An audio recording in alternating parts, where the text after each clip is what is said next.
my boy has finally separated himself from being exactly like All Might. You smell that? That's the smell of wonderful character development and characterization for our main character.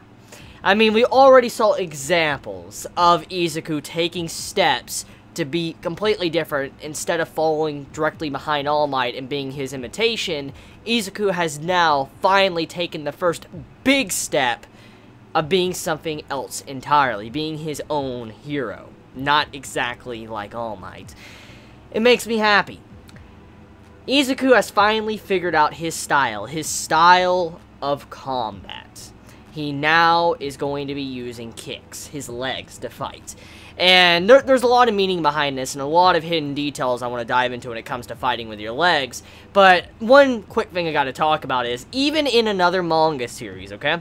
Even in another manga series, you can still see that it's the year of Sanji. Because look, you know, using your legs, fucking Izuku using legs, Sanji uses legs, the year of Sanji, that's what this, you know, year's kind of been dubbed by Oda. So, it's very funny to see Izuku using his legs now. Maybe he's gonna take, like, a similar fighting style as, you know, Sanji. But whatever the case may be, though, just seeing Izuku actually taking his own role and being able to fight with his legs instead of just using his fist constantly like All Might does. All Might's a fist fighter. It makes me happy, and it's so different, actually, from normal main characters we see in anime or manga. I mean, think about this for a second. When is the last time you ever saw a character, like a main character, have a fighting style focused on just kicking? Don't count Sanji. I'm talking about, like, the main male character, like the main male or female character. When is the last time you've seen a character focused completely just on kicks?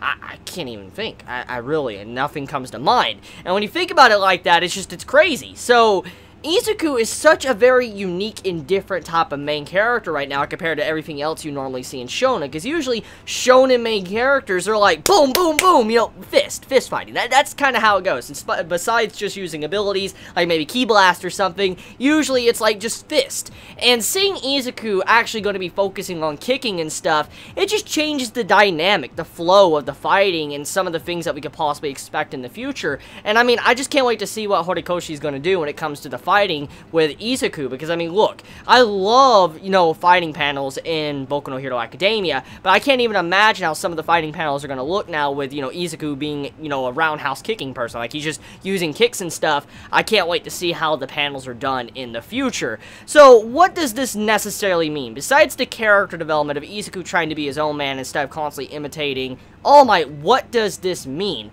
Well, for one, as we all know, if you kind of know some about the human body, or a couple of details, as you know, the legs are actually a whole lot stronger than the human arms. FYI, if you're unaware of that, yes, the human legs are stronger than your arms. They can deal with a lot more weight pressure, and they can exert more strength. And I believe there is a manga series, I might be wrong about this, but I believe Toriko even brought this up one time or another in the actual manga series. I could be wrong about that, but I believe Toriko also said something about legs as well. But anyways, Izuku being able to focus on his legs, he's going to be using his legs to fight, that's going to increase his ability, his power, like, I think 3 times in strength, because your legs are way more powerful than your arms. And so, since Izuku's already kind of mastered One for All for a little bit, he kind of can use his power even more with his legs. And that would mean that he would have to use less force with One for All, but he would still get probably the same exact results with his legs, instead of just using his, you know, arms and fist. So, I'm glad to see the direction that Horikoshi's going with Izuku's character, and seeing how he's using real-life physics, like something you would see in real life, you know how legs are strong, to have Izuku fight with. Now, a couple other details we got going on here, especially with Izuku, is that he's going to be focusing on kicking.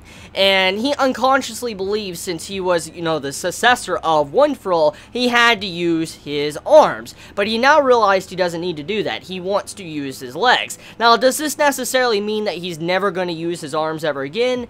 I don't believe so.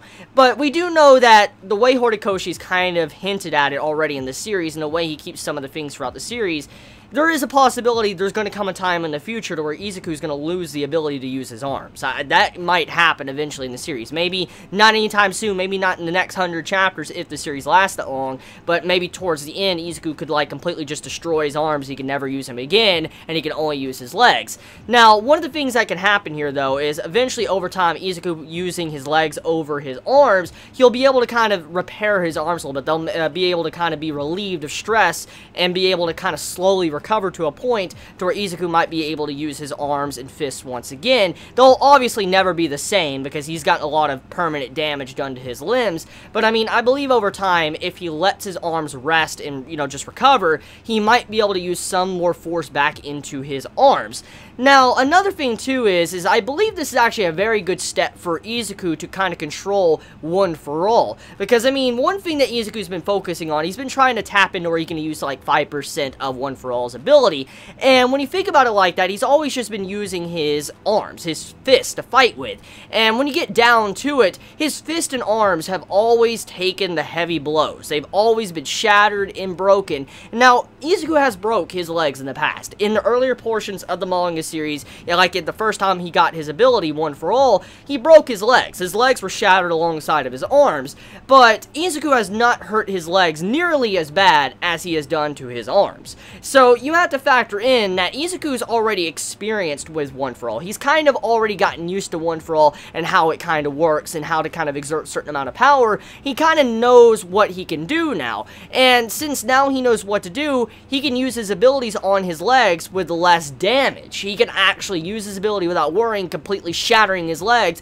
to where he'll be in the exact same situation with his arms. Because once again, I want to reinforce this. Izuku was using his ability before he even got to control it or learn about it. So he was breaking his arms like they were fucking glass before he even learned how to use his ability. But now that he knows how to use his ability, he won't be breaking his legs constantly. He won't. And also, since legs are more powerful, he doesn't have to use as much force as he usually does with his arms.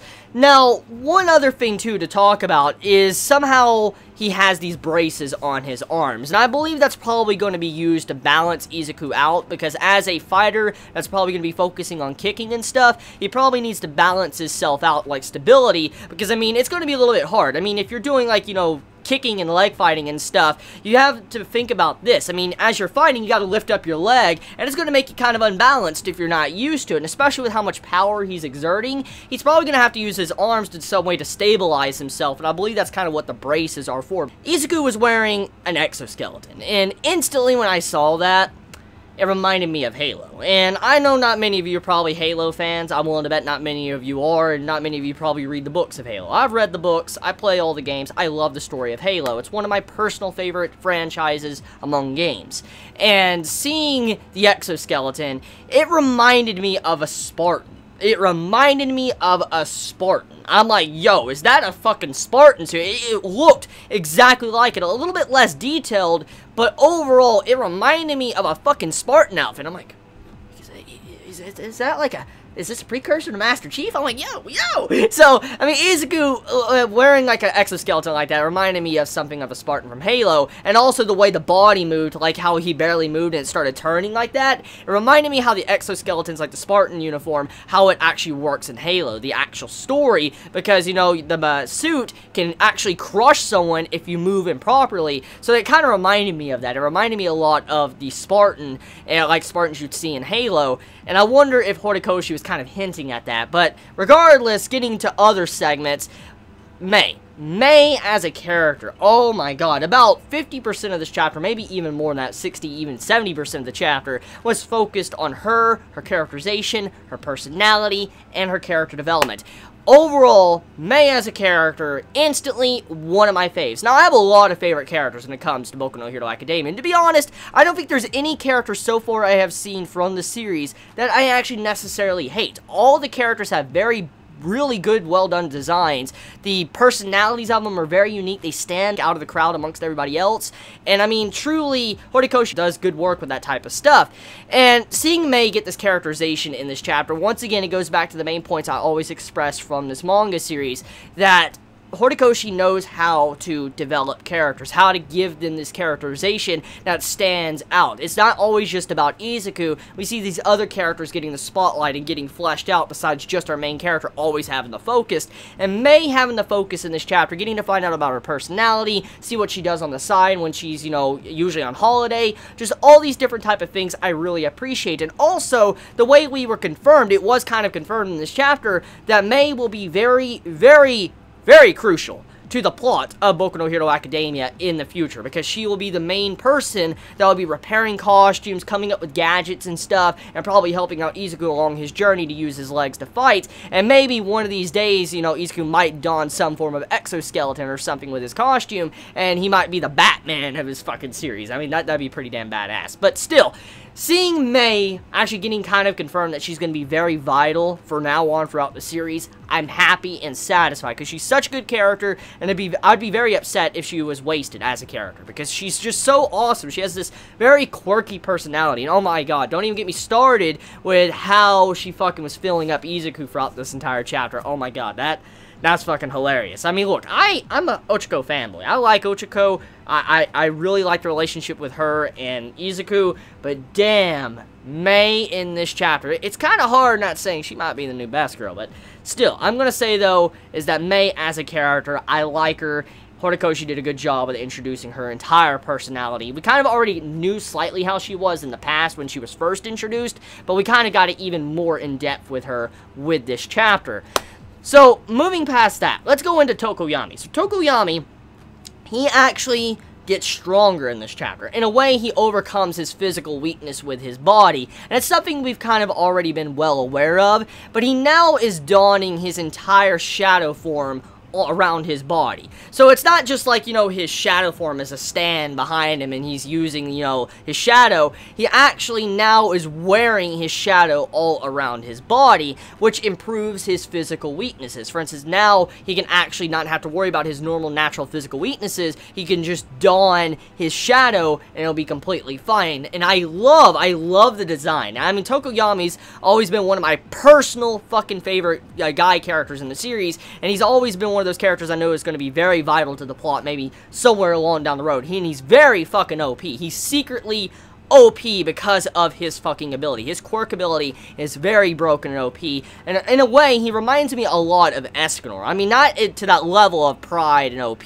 but I mean, him being able to get stronger at certain times in the day, it reminds me of Escanor from the Seven Deadly Sins, and that instantly is a plus right there. So Tokoyami getting, you know, better and showcasing that he is getting stronger and being able to use his quirk as armor makes me happy. I'm glad to see Horikoshi focusing in on Tokoyami and giving him that characterization in this chapter. And also Bakugo, he actually learns a couple of new techniques as well. He actually has now learned, instead of just, you know, spitting out a big explosion out of his hand, he now can actually make an accurate little bullet explosion. So like he focuses the explosion at a certain point, and then he can actually like pierce through walls, probably a lot further range, and probably does a lot more damage to certain points. So overall, the entirety of this chapter, it was a really well done, executed chapter. Could not have been any happier with the chapter, and I cannot wait to see what comes out next. So let me know your thoughts in the comments below. You all have a wonderful day or night wherever you live. Please be safe.